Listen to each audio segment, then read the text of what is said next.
ओम शांति। आज 18 जनवरी 2023 की प्यारे ब्रह्मा पिता हमारे पिताश्री के पुण्य स्मृति दिवस पर सुनाने के लिए भगवान के मधुर महावाक्य। तो आज प्रजापिता ब्रह्मा हमारे इस ब्रह्मा कुमारी संस्था के फाउंडर, जिनके तन में स्वयं परमात्मा शिव ने प्रवेश किया, उनकी पुण्य स्मृति दिवस है, जिसे हम अव्यक्त दिवस के रूप में मनाते हैं। जब पिताश्री ब्रह्मा परमात्मा से मिल गए, उनकी आत्मा ने परमात्मा का रियल साक्षात्कार कर लिया, मतलब उसमें समा गई। तो सुनते हैं, बाबा ने कहा, मीठे बच्चे ईमानदार बन, सच्चाई से अपनी जांच करो कि हम कहाँ तक परफेक्ट बने हैं। परफेक्ट बनने के लिए देह अभिमान की खामी निकालते जाओ। क्या कह रहे बाबा कि ईमानदार बन, सच्चाई से अपनी जांच करो कि हम कहाँ तक परफेक्ट बने हैं। तो परफेक्ट बनने के लिए देह अभिमान की खामी निकालते जाओ। तो सबसे बड़ी खामी देह अभिमान की जाती है किसी पर अविश्वास करना। अगर कोई कह भी रहा है ना कि हमने किया है, ये सच है, लेकिन कोई मानते नहीं। चलिए एक प्रसंग सुनते। दो छोटे लड़के घर से कुछ दूर खेल रहे थे। खेलने में वे इतने मस्त थे कि उन्हें पता ही नहीं चला कि वे भागते भागते कब एक सुनसान जगह पहुंच गए।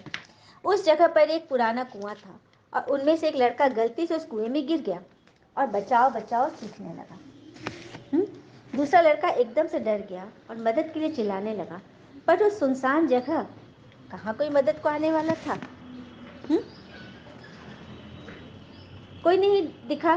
फिर लड़के ने देखा कुएं के करीब एक पुरानी बाल्टी और एक रस्सी रखी हुई है। उसने तेजी दिखाते हुए तुरंत रस्सी का एक सिरा वहां गड़े एक पत्थर से बांधा और दूसरा सिरा नीचे कुएं में फेंक दिया। कुएं में गिरे लड़के ने रस्सी पकड़ ली। अब वह अपनी पूरी ताकत से उसे बाहर खींचने लगा। अथक प्रयास के बाद उसे ऊपर तक खींच लाया और उसकी जान बचा ली। जब गांव में जाकर उन्होंने ये बात बताई तो किसी ने भी उस पर यकीन नहीं किया। एक आदमी बोला, तुम एक बाल्टी पानी तो निकाल नहीं सकते, उस बच्चे को कैसे बाहर खींच सकते हो? तुम झूठ बोल रहे हो। तभी एक बुजुर्ग बोला, यह सही कह रहा है, क्योंकि वहाँ पर उसके पास कोई दूसरा रास्ता नहीं था। वहाँ उसे कोई ये कहने वाला नहीं था कि तुम ऐसा नहीं कर सकते। तो देखा, मतलब मतलब कि कोई सही बात भी यदि कोई कह रहा है, पहले तो कोई विश्वास नहीं करेगा, इसने ऐसा किया, हाँ, किसी ने नहीं माना, हाँ, और उल्टा उस पर तर्क पे तर्क करे, तुम झूठ बोल रहे हो।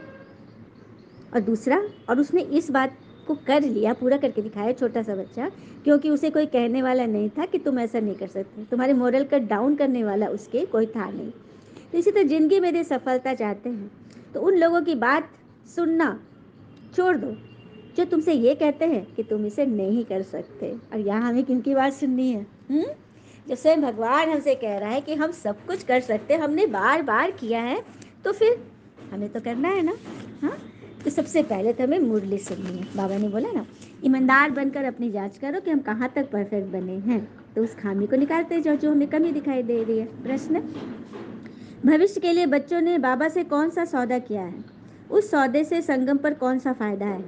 उत्तर, बेसही जो भी कुछ कखपन है वो सब कुछ भगवान को अर्पण करके बाबा को कहते हो, बाबा हम आपसे फिर वहाँ भविष्य में सब कुछ लेंगे, यहाँ सब कुछ आपको दे रहे हैं, सब आपके नाम कर रहे, क्योंकि तेरा तुझको अर्पण। तो कितना अच्छा सौदा है ना। इससे तुम्हारा बाबा की तिजोरी में सब कुछ सेफ हो जाएगा। जैसे भगवान हो गए बैंक का लॉकर, इस लॉकर में रखते चोर उचक्कों से बच जाते हैं ना। तो जो भी चीज़ हमें यहाँ चाहिए, जो हमारे पास है, वो सब कुछ बुद्धि से भगवान को सौंप दे। कितनी बड़ी बात है ना। ओम शांति। रूहानी पिता रूहानी बच्चों को समझाते हैं, मीठे बच्चे जब यहाँ आकर बैठते हो तो आत्माभिमानी हो, बाबा की याद में बैठो। यह अटेंशन तुम्हारे लिए फॉरएवर है। जब तक जीते हो बाबा को याद करते रहो। याद नहीं करेंगे तो जन्म जन्मांतर के पाप कैसे कटेंगे?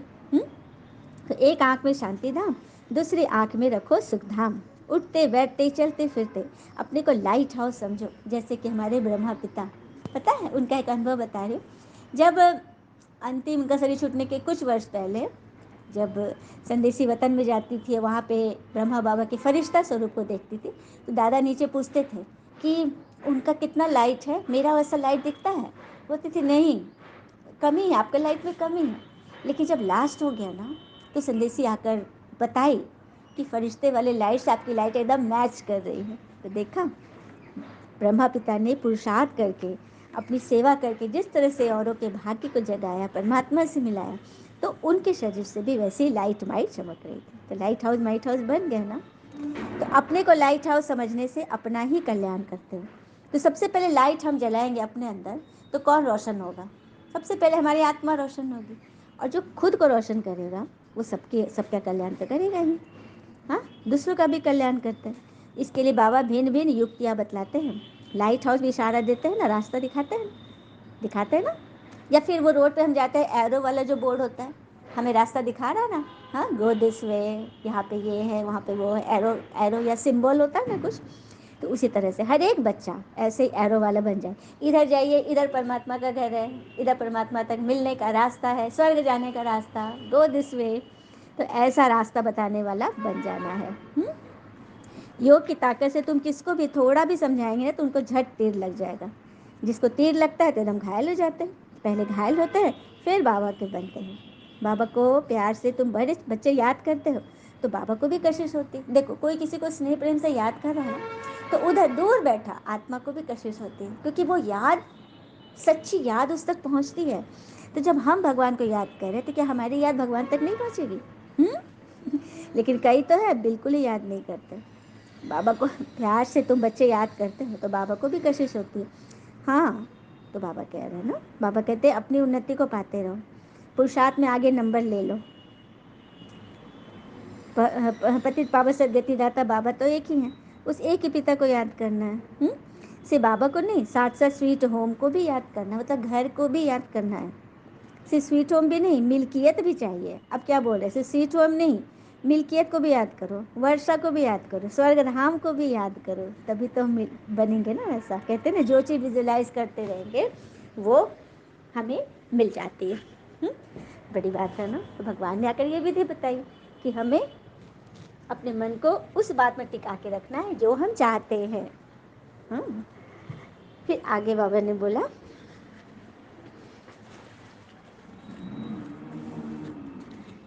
और पारा चढ़ेगा याद की यात्रा से, आहिस्ते आहिस्ते चढ़ेगा। हार जीत होते होते फिर नंबरवार पुरुषार्थ अनुसार कल पहले मिसल अपना अपना पद पा लेंगे। बाबा कह रहे धीरे धीरे याद की यात्रा से तुम्हारी स्टेजेस बढ़ेगी।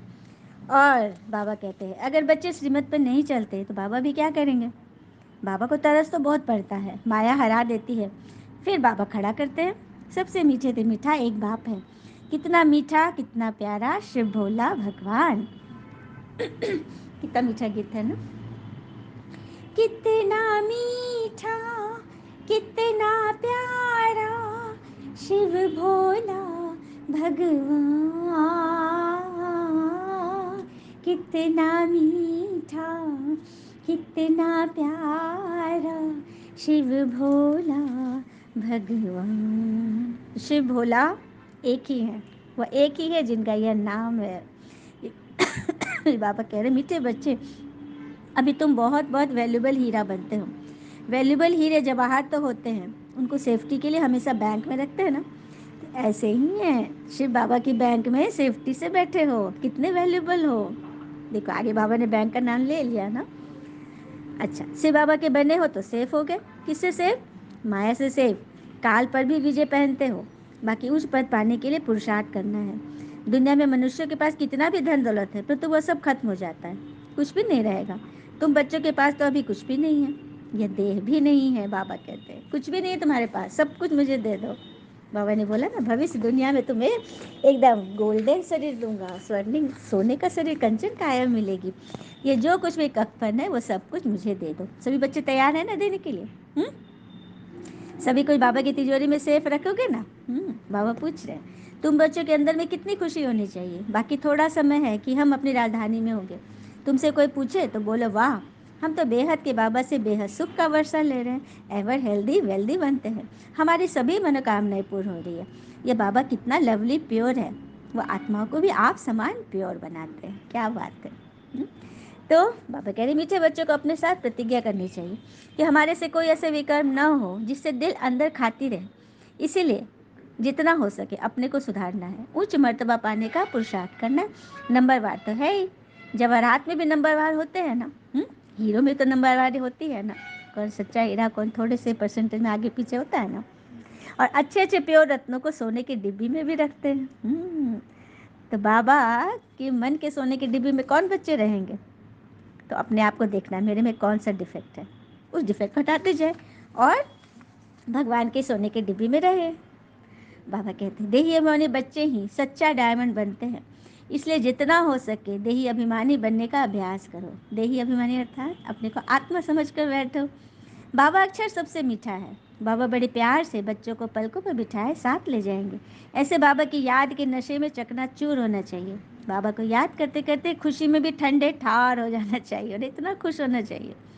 जैसे बाबा अपकारियों पर भी उपकार करते हैं, तुम भी फॉलो फादर करो, सुखदायी बनो। तुम बच्चे भी ड्रामा के राज को भी जानते हो। बाबा तुम्हें निराकारी, आकारी और साकारी दुनिया का सब समाचार सुनाते हैं। आत्मा तो सब कुछ समझ रही है ना। तो बाबा बार बार कहते हैं कि अंतमति सो गति, हर बात में राइटियस बनो। बाबा का राइट हैंड बनना है और राइट हैंड बच्चे भगवान को प्रिय लगते हैं। और शुभ कार्य करते हो कौन हाथ से करते हो? राइट हैंड से करते हो ना। तो स्वर्ग की तैयारी, स्वर्ग बनने की तैयारी, स्वर्ग के लिए सामान वगैरह कौन हाथ से रखोगे? राइट हैंड से ना। तो बाबा को सब कुछ अर्पण कर। फिर श्रीमत पर हम कहाँ तक चलते हैं? बाबा देखते हैं, सभी को देख रहे हैं कि कितना किसी ने कितना अर्पण किया। फिर कुछ अव्यक्त महावाक्य हैं। अभी आवाज़ से परे और शांत स्वरूप स्थिति में स्थित रहने का अनुभव बहुत समय से कर रहे हो। आवाज़ में आने का अनुभव तो कर लिया, अब आवाज़ से परे रहने का अनुभव कितना किया? बाबा पूछ रहे हैं। क्योंकि कर्म से समीप आएगी उतना आवाज़ से परे शांत स्वरूप की स्थिति अधिक प्रिय लगेगी, शांति अच्छी लगेगी। जितना आप कर्मती स्थिति में आते जाओगे ना, कर्मतीत अर्थात कर्म करो और उसके प्रभाव से परे, अच्छे या बुरे प्रभाव से परे, तो उनको शांति अच्छी लगेगी। जैसे घड़ी की टिक टिक भी बाबा को अच्छी नहीं लगती थी, क्योंकि शांति में चले गए थे ना, एकदम शांत स्वरूप बन गए थे। ऐसे ही साइलेंस के स्टेज द्वारा कितना भी दूर रहती हुई आत्माओं को संदेश पहुंचा सकते हो। जितना हम शांति में चले जाएंगे ना, डीप साइलेंस में, उतना दूर बैठी आत्माओं से भी हम कनेक्ट हो सकते हैं, इंट्यूशन हो जाएगा। लेकिन इस सिद्धि की विधि ज़्यादा से ज़्यादा अपने शांत स्वरूप से ही कर सकते हो। जैसे साइलेंस इज गोल्ड, इसे ही गोल्डन एज स्टेज कहा जाता है। इस स्टेज पर स्थित रहने से कम खर्च वाला नशीन बनेंगे। समय रूपी खजाना, एनर्जी का खजाना, स्थूल खजाना, सब में कम खर्च वाले बन जाओगे, सब चीज़ की इकोनॉमी करोगे। इसलिए एक शब्द याद रखो, वह है बैलेंस। हर कर्म में, हर संकल्प, बोल, संबंध व संपर्क में बैलेंस हो। तो बोल, कर्म, संकल्प, संबंध व संपर्क साधारण के बजाय अलौकिक दिखाई देगा, अर्थात चमत्कारी दिखाई देगा। हर एक के मुख से, मन से यही आवाज़ निकलेगा कि यह तो चमत्कार है। समय के प्रमाण, स्वयं के पुरुषार्थ की स्पीड और विश्व सेवा की स्पीड तीव्र गति की चाहिए, तब विश्व कल्याणकारी बन सकेंगे। विश्व की अधिकतर आत्माएं बाबा की और आप इष्ट देवताओं की प्रतीक्षा का आह्वान ज़्यादा कर रही हैं और इष्ट देव उनका आह्वान कर रहे हैं। इसका कारण क्या है? अपने हद के स्वभाव, संस्कारों की प्रवृत्ति में बहुत समय लगा देते हो। क्या कारण है? क्योंकि आप अपने हद के स्वभाव, संस्कारों में बहुत समय लगा देते हो।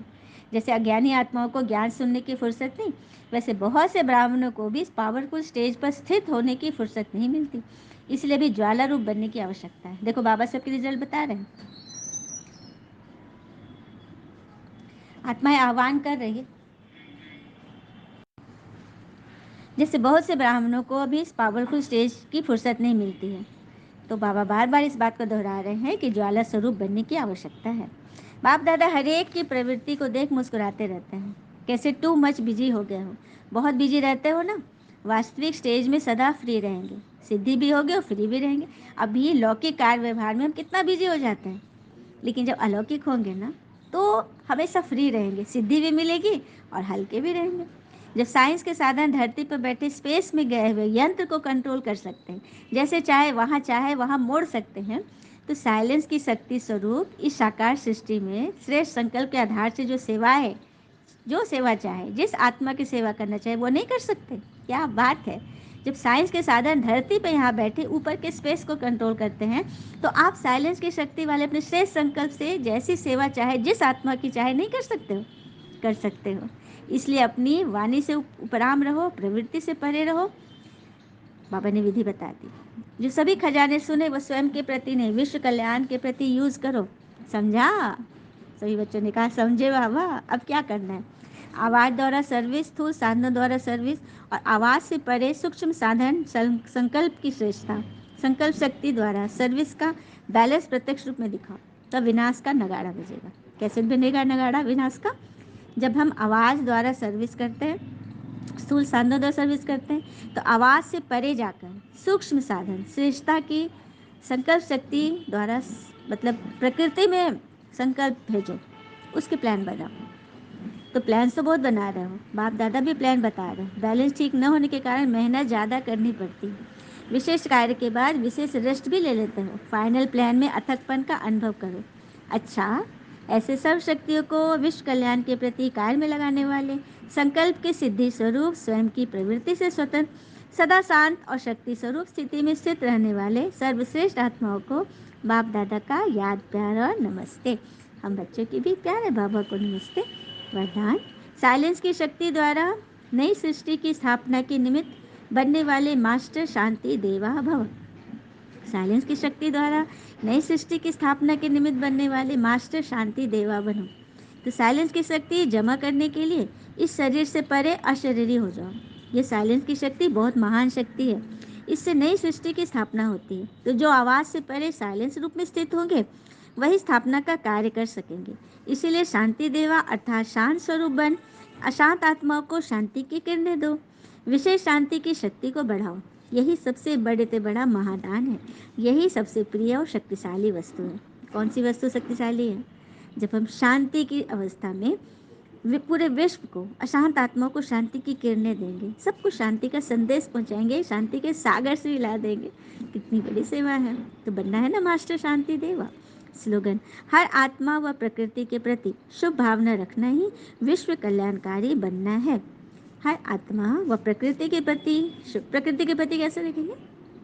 प्रकृति में ठंडी है, गर्मी है, बरसात है, लेकिन हमारे मन से उफ न निकले। सभी को स्वीकार करते हुए खुशी खुशी से सेवा करें। यही है विश्व कल्याणकारी बनने की सेवा। और प्रकृति है, किसी मनुष्य की प्रकृति पर भी कोई प्रश्न नहीं, कोई प्रश्न नहीं, फलाना ने ऐसे क्यों किया, उसको ऐसे करना चाहिए। जो है कल का स्लोगन, साक्षी बन रहम दिल भावना से मनसा सेवा करना ही तपस्वी बनना है। अच्छा, ओम शांति। शुक्र मुझे बाबा, वो बाबा के प्यारे प्यारे बच्चे कहते हैं ना, जो प्राप्त है वही पर्याप्त है, जिसका मन मस्त है उसके पास समस्त है। ओम शांति।